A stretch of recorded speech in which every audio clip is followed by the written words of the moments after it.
जावेद इकबाल साहब जीतने के बाद पहली बार हमारे साथ आज एक्सक्लूसिव बातचीत कर रहे हैं और आवाम तक अपना पैगाम पहुंचाने की कोशिश करेंगे। एमएलए बुद्दल हैं, आज इनके तारुफ के साथ एमएलए भी जोड़ना पड़ रहा है। वो इनकी मेहनत थी शायद जिसकी वजह से इन्हें इतनी बड़ी जीत मिली। बहुत बहुत शुक्रिया सर, आपने अपना वक्त दिया मुझे। सर मेरा सबसे पहला सवाल यह है कि आपका जब रिजल्ट आया तो तकरीबन 18,000 की लीड देखी आपने, क्या एक्सपेक्टेड था आपको उस कॉन्स्टिट्यूंसी से, अपनी आवाम से, और आपको क्या मिला? क्या जो सोच में था उससे भी कहीं हद ज़्यादा? देखिए, ये रिज़ल्ट तो एक्सपेक्टेड था। मुझे लगता था कि इतनी हमारी लीड होगी। अभी हमें थोड़ी सारी मार लगी कि हमारे जो तकरीबन 10,000 जो ट्राइबल पॉपुलेशन है, हमारे जो लोग डोकू में थे वो नहीं आ सके। अगर वो भी होते तो ये लीड इंशाल्लाह 30,000 की होती। क्या बात है सर, एक बहुत बड़े लीडर को आपने इस बार इस इलेक्शन में हराया है और जो बैक टू बैक कई बार एमएलए रहा है। अब आगे आपने उसी कॉन्स्टिट्यूंसी में काम भी करना है और वो आपको क्रिटिसाइज भी करेंगे टाइम टू टाइमली। तो क्या लगता है जो वादे आपने किए हैं नौजवानों के बेरोजगारी को लेकर, रोड इंफ्रास्ट्रक्चर, हेल्थ केयर, बाकी और तालीम तरक्की के लिए, क्या वो पूरे होंगे? सबसे पहली बात तो जिनको आप लीडर बोल रहे हो, आप मैं उनको लीडर नहीं कहता, ना ही लीडर मानता हूँ। वो मैनेजर हैं, वो चीज़ों को मैनेज अच्छे से कर लेते हैं, पब्लिक को बेवकूफ़ बनाने में वो माहिर हैं। बाकी लीडरशिप क्वालिटी उनके अंदर कोई नहीं है। लीडर वो होता है जो पब्लिक को रास्ता दिखाए, लीड करे। तो ऐसा उन्होंने कोई काम नहीं किया। बाकी चैलेंजेस मेरे पे सामने बहुत बड़े हैं क्योंकि एक हिस्टोरिक मैंडेट मिला है। 42,000 वोट मुझे मिला है। ये शायद जो हमारे नेशनल कॉन्फ्रेंस को जो मैंडेट मिला है, सबसे ज़्यादा वोट जो है वो मुझे ही मिला, 42,000। तो इससे मेरी रिस्पॉन्सिबिलिटी और भी बढ़ जाती है। लोगों ने बड़ी, एक जो आम आदमी है, गरीब आदमी है, मस्कीन आदमी है, उसने बड़ी एक उम्मीद के साथ मुझे वोट दिया और मेरे सर पे ये एक बहुत बड़ा चैलेंज है। सर जब आप जीत कर अपने लोगों के बीच में गए तो बातचीत हुई, क्या कुछ आपसे बातचीत हुई उस दौरान में? एक तो ये इम्पोर्टेंट है, अभी आपने हल्फ नहीं लिया है, वो 21 तारीख को आप लेने जा रहे हैं, तो क्या लगता है जैसे आप हल्फ लेंगे, ओथ लेंगे, तो उसके तुरंत बाद क्या आप डेवलपमेंट के कामों पे फिर से लग जाएंगे? देखो, डेवलपमेंट के कामों के लिए तो मैं रिजल्ट के दूसरे दिन ही लग गया था। हमने अपना प्रोसेस जो डेवलपमेंट का वो काम काज का शुरू कर दिया है। हमारे जो पिछले साल प्लान हमने बनाए थे एज बीडीसी या डीडीसी, वो उनको इम्प्लीमेंट कर रहे हैं। और जब मैं जीत के नेक्स्ट डे कोटरंगा पहुंचा तो मैं वहाँ स्पीच दे रहा था, तो मैंने देखा जो नीचे सभी लोग चेयर पे बैठे थे, मेजॉरिटी यानी 95% आम आदमी, गरीब आदमी था। तो उसको देख के मुझे लगा कि मेरे सर पे बहुत बड़ा चैलेंज है, एक बहुत उम्मीद का वोट मुझे मिला है।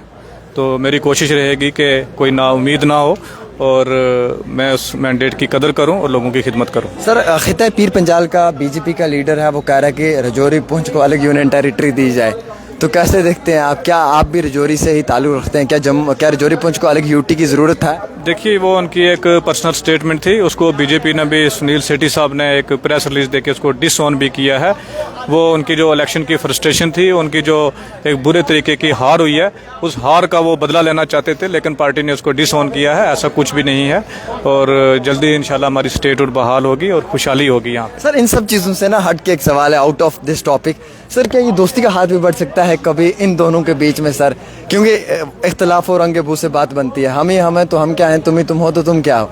कभी ना कभी तो हाथ बढ़ाने की कोशिश की होगी आपने भी, या बढ़ाना चाहेंगे आगे? इख्तलाफात खत्म होंगे या ये फिर नस्ल दर नस्ल रहेंगे? देखिए, हमारा इसमें पर्सनली कोई वो रंजिश नहीं है। ये इख्तलाफ जो है वो पब्लिक का और उनका है और मैं पब्लिक के साथ ऐसा कोई धोखा नहीं करूंगा। उनके साथ हाथ मिला के ये हाथ नहीं मिलने वाला है, कभी नहीं मिलने वाला है। तो एक चीज़ तो और भी है जावेद साहब कि आपने इतनी बड़ी कॉन्स्टिट्यूंसी की कैंपेनिंग की, वक्त बहुत कम था आपके पास, कैसे हालात रहे वो? क्योंकि मैं 2-4 बार आपके पास आया भी, ख्वास गया, कंडी गया, बुद्दल में रहा मैं, तो मैंने देखा कि हम एक दिन में थक जाते थे। अब पूरी रात 12 बजे तक कैंपेनिंग, 1 बजे तक कैंपेनिंग। तो आपको लगता है कि वो सारी चीज़ें जो हैं वो आपके लिए उस समय में पॉसिबल थी? देखिए, सबसे पहली बात यह है कि जब से मैं बीडीसी बना या डीडीसी का इलेक्शन कंटेस्ट किया, उसके बाद मैं बैठा ही नहीं। मुझे एक प्रैक्टिस हो गई थी। ये जो कैंपेन इलेक्शन के 20 दिन की है, ये तो मैं पिछले साढ़े तीन साल से कर रहा हूँ। मुझे एक किस्म की प्रैक्टिस थी, कोई ज़्यादा दुश्वारी या दिक्कत मुझे नहीं आई। और बाकी भी मेरे इलेक्शन में बहुत सारे फैक्टर जो हैं वो मेरे फेवर में थे, जिसकी तरफ से ये इतना बड़ा मैंडेट मिला है। सर आपने नेशनल कॉन्फ्रेंस की सीट पे जो है वो जीत हासिल की। इससे पहले भी उसी इलाके से नेशनल कॉन्फ्रेंस वाले इलेक्शन कंटेस्ट करते थे, लेकिन वो बहुत बड़ी लीड से हार जाते थे। और आप आए, आपने फर्स्ट टाइम आते ही इतनी बड़ी जीत हासिल की। आपको क्या लगा, किस तरीके से लोगों ने आपको ये मैंडेट दिया है? देखिए, सबसे मेन फैक्टर तो इसमें मियां अल्ताफ साहब का है कि उनका जो एक, वो तो उस समय भी आते थे, वो नहीं, इस बार जो वो पार्लियामेंट्री सीट उन्होंने निकाली और उससे पब्लिक का एक रुझान बन चुका था। उनका बहुत बड़ा फैक्टर है। फिर बाजी असलम साहब मेरे साथ थे, वो भी बड़ा फैक्टर था। यानी सारे फैक्टर जो हैं वो मेरे फेवर में थे। और उसके अलावा लोगों को एक गम और गुस्सा था बीजेपी के ख़िलाफ़, जो 5 अगस्त 2019 को हमारे हकूक़ ले लिए गए, या 10 साल में जो डिस्क्रिमिनेशन हुई, जो अनएम्प्लॉयमेंट थी पीक पे थी, उन सब चीज़ों का लोगों ने बदला लिया और वन साइडेड मैंडेट। सर अक्सर क्या होता है कि जब इंसान पावर में आता है, एमएलए या कैबिनेट में मिनिस्टर या डिप्टी सीएम कुछ भी बन जाता है, तो बाज़ औक़ात उसका फ़ोन स्विच ऑफ रहता है। लोग आवाम कांटेक्ट करना चाहते हैं, लोगों की बातचीत नहीं हो पाती। तो क्या आपका फ़ोन 24 घंटे आवाम के लिए खुला रहेगा? बिल्कुल, मेरा फ़ोन खुला रहेगा। और ये एक बहुत बड़ा चैलेंज भी है, क्योंकि 95,000 हमारा वोटर है और मुझे 2 से 2,500 कॉल जो है पर डे आती है। तो मैं कोशिश करता हूँ कि मैक्सिमम कॉल पिक करता हूँ, लेकिन फिर भी बहुत सारी कॉलें जो हैं छूट जाती हैं। ये एक इंसान के बस की बात नहीं है कि वो 2,000-2,500 कॉल पूरी पिक करे। उसके लिए हम सिस्टम बना रहे हैं, एक कॉल सेंटर बना रहे हैं कि आखिरी कॉल तक अटेंड हो और उसके ऊपर वर्क होना चाहिए और रिस्पांस मिलना चाहिए। हाँ सर, एक इम्पॉर्टेंट सवाल तो ये भी रहेगा कि कुछ लोगों ने आपको वोट नहीं भी दिया, वो बीजेपी के साथ थे। क्या आप उन लोगों को अपने साथ वापस लाना चाहेंगे, उनका वेलकम करना चाहेंगे अपनी जमात में, और उन लोगों को अपने साथ लेकर जो है वो डेवलपमेंट के काम करना चाहेंगे? बिल्कुल, मैं लोगों को अवेयर करूंगा, क्योंकि जो एक इलेक्टेड रिप्रेजेंटेटिव होता है वो माशरे का उस्ताद होता है। तो इंशाल्लाह हम उनको मोटिवेट करेंगे, उनको समझाएंगे कि अगली बार वो अपने वोट को ज़ाया ना करें और हमारे साथ चलें।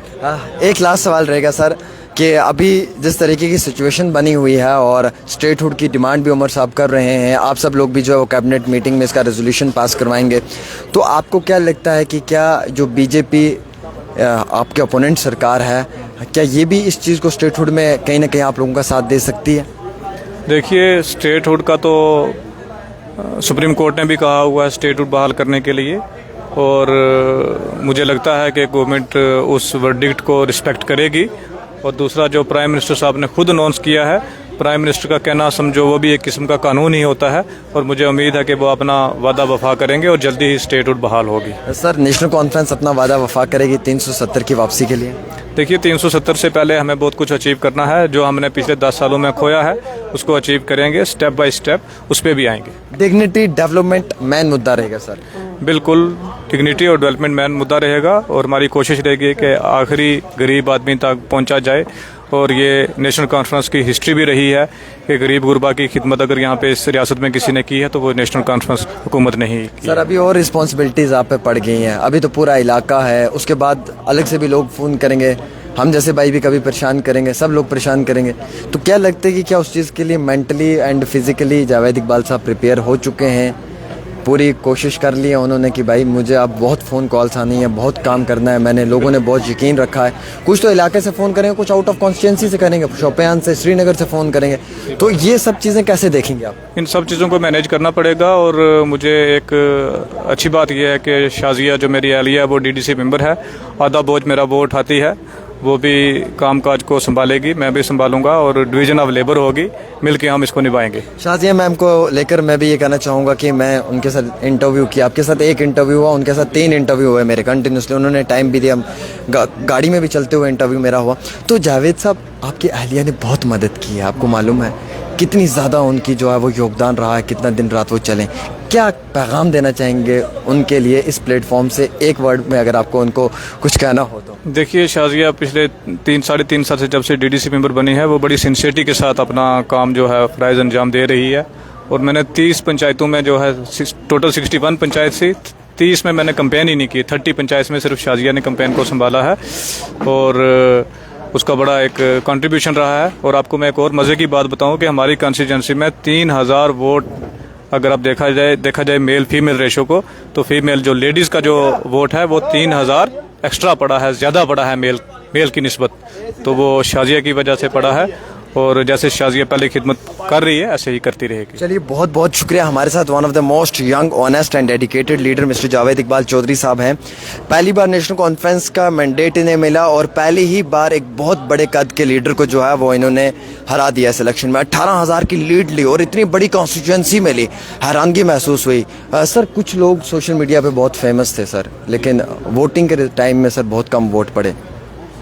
देखिए, मिसमैच होता है, ग्राउंड पे सिचुएशन अलग होती है, सोशल मीडिया पे अलग होती है। कोई आपको तमिलनाडु से लाइक कर रहा होता है, कोई उधर ब्राज़ील से कर रहा होता है, तो ग्राउंड की सिचुएशन डिफरेंट होती है। सोशल मीडिया का भी एक अपना रोल है, लेकिन उन लोगों को मैं यही कहना चाहूँगा कि ग्राउंड पे उतरें, लोगों के मसाइल को सुनें, हल करें, उनकी आवाज़ को बुलंद करें, उनकी आवाज़ उठाएं। चलिए, बहुत बहुत शुक्रिया, और हम उम्मीद रखते हैं कि आप आवाम की खिदमत करेंगे ये, और दिन रात जैसे ये काम कर रहे थे। मैन ऑफ डेवलपमेंट इन्हें कहा जाता है राजौरी से। बहुत यानी कि कम उम्र में इन्होंने जो है वो अपने खिता पीर पंजाल का काम काज अपने कंधों पे संभाल लिया था। आज उमर अब्दुल्ला जी है, उन्होंने ख़िताब किया। उमर साहब ने भी कहा कि मीडिया को लिखने की आज़ादी है, हम लोग कभी अंदर नहीं करवाएंगे, ये चीज़ें हमारे इक़्तिदार में नहीं होंगी किसी के साथ, और आज के बाद अफसरों को रात के 10 बजे तक भी काम करना पड़ेगा, इस तरीके की बात भी उन्होंने कही। तो हम उम्मीद रखते हैं कि ये जो सरकार है जम्मू कश्मीर की फलाह बहबूदी और तरक्की के लिए हो, और आते दिनों में हम सब लोगों को बहुत फ़ायदा मिले सरकार से। एक छोटी सी रिपोर्ट है आमिर सुहेल के साथ।